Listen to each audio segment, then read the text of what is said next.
Caring for someone with dementia is one of the toughest journeys, but you don't have to do it alone. I'm Allison Schreier, and my experience caring for my husband inspired me to create Zinnia, a therapeutic streaming service designed to support people living with dementia and reduce caregiver stress. Our research-backed videos are engaging, easy to follow, and they help ease the daily challenges like agitation and anxiety so that you can focus on connection and joy.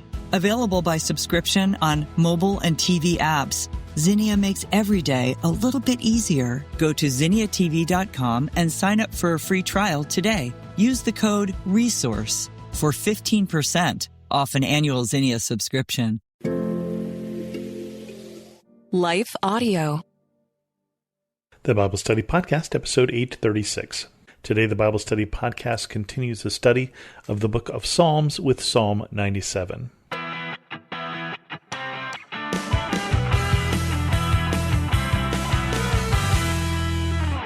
Welcome to the Bible Study Podcast. I'm your host, Chris Christensen. Before we get to Psalm 97, first a word from this sponsor.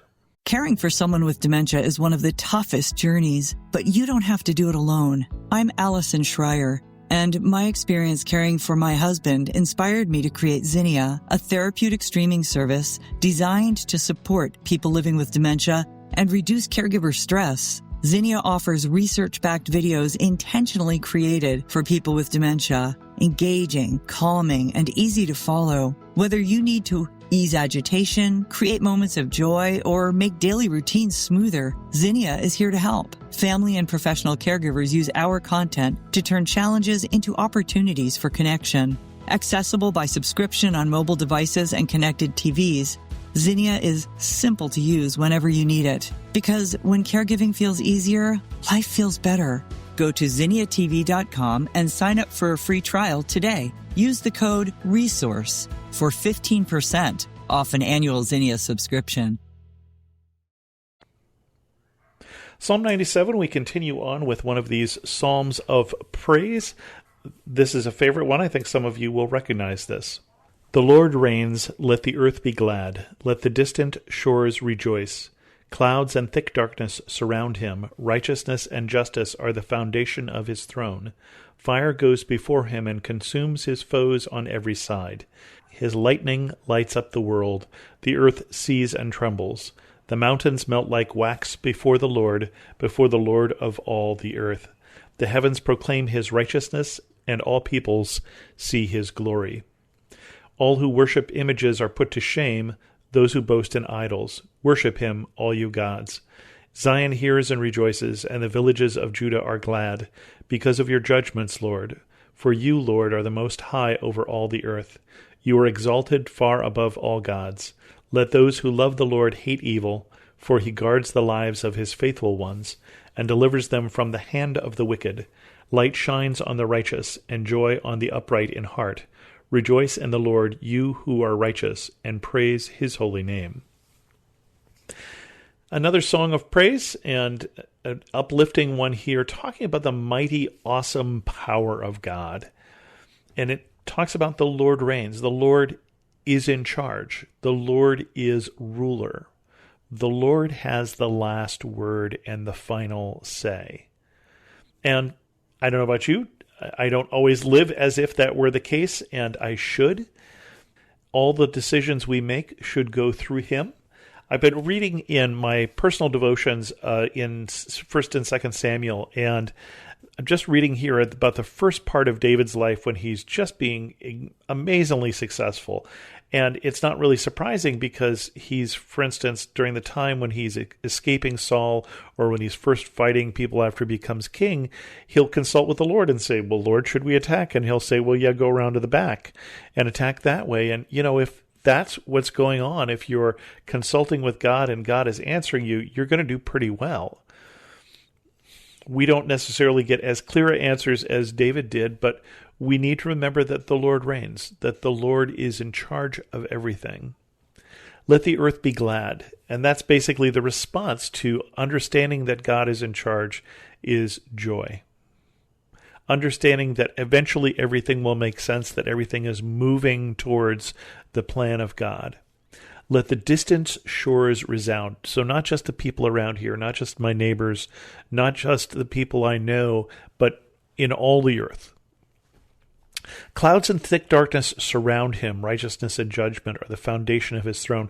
The clouds and thick darkness reminded me of two things from the Old Testament.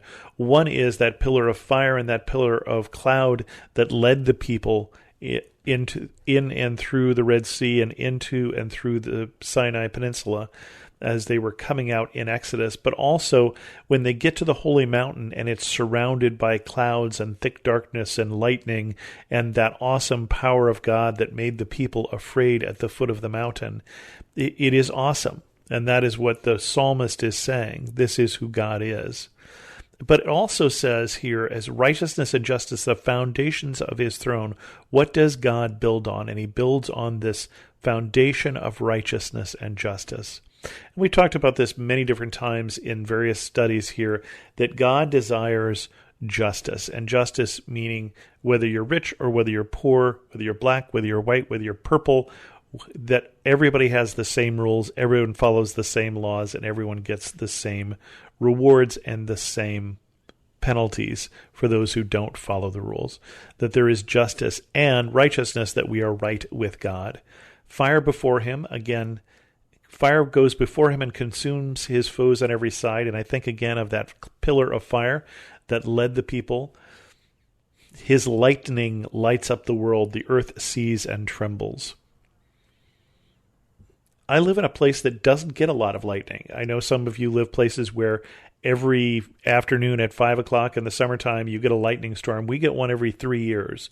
And you can tell in California whether there's been a lightning storm at night, because the next day no one has slept, because it is an awesome thing. And it's amazing to me that some people get used to it.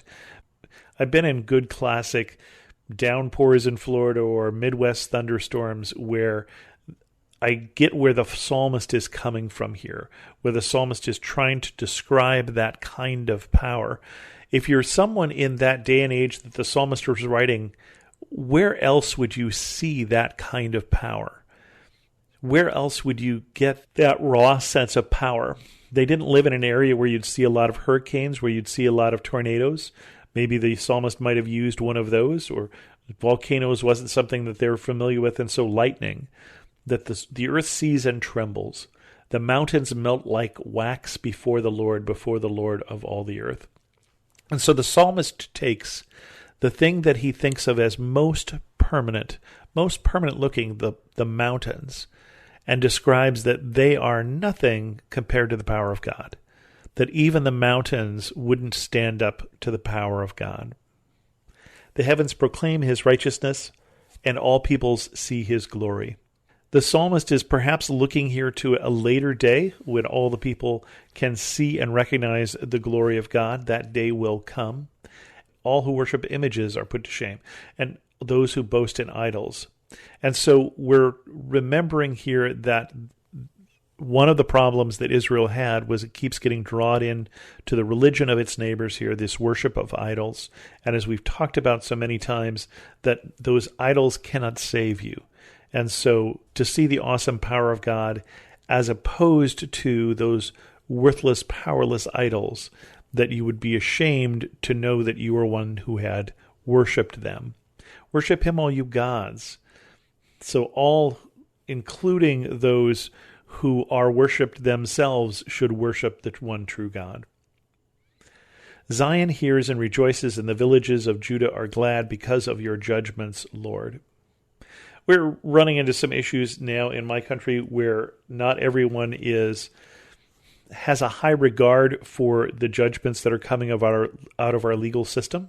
Doesn't matter which side of the political divide you're on, there is a decreasing confidence in judgments being just. And how wonderful it is here, this picture that the psalmist gives of hearing the judgments of God and rejoicing. And I think of when Solomon was given wisdom, when Solomon asked, when he first becomes king, what can I do for you? he's asked by God, and he says, not riches, not long life, but he says, give me the wisdom to judge your people. And he gets this extra share of wisdom, and people come from many, many, many, many miles away to hear the wisdom of Solomon.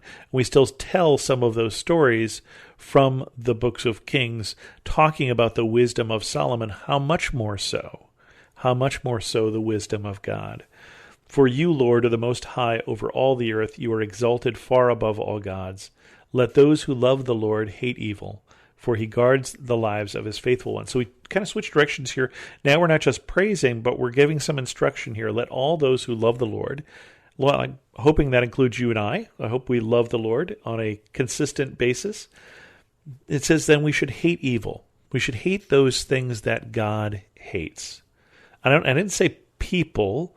I'm saying those things, those actions, for he guards the lives of his faithful ones. So he is guarding our lives, but he is wanting to change our hearts to be like him, to love the things he loves and to hate the things he hates, to love the people he loves and the actions that he hates, and delivers them from the hand of the wicked. Light shines on the righteous and joy on the upright in heart. Boy, that's a pretty good argument to be upright in heart if it means that light is going to shine on you and joy is going to reign in that heart. And certainly we know from the New Testament that we aren't promised lives that are simple. We are not promised lives that are without trouble, but we are told that one of the fruit of the Spirit is joy. That God intends to cultivate in us joy and peace. Whether our life is going well or not, that God intends for us to have that joy in the core of us. Rejoice in the Lord, you who are righteous, and praise his holy name. And so we come back around again to that praise. And with that, we're going to end this episode of the Bible Study Podcast. If you have any questions, send an email to host@thebiblestudypodcast.com, or better yet, leave a comment on this episode at thebiblestudypodcast.com. And thanks so much for listening.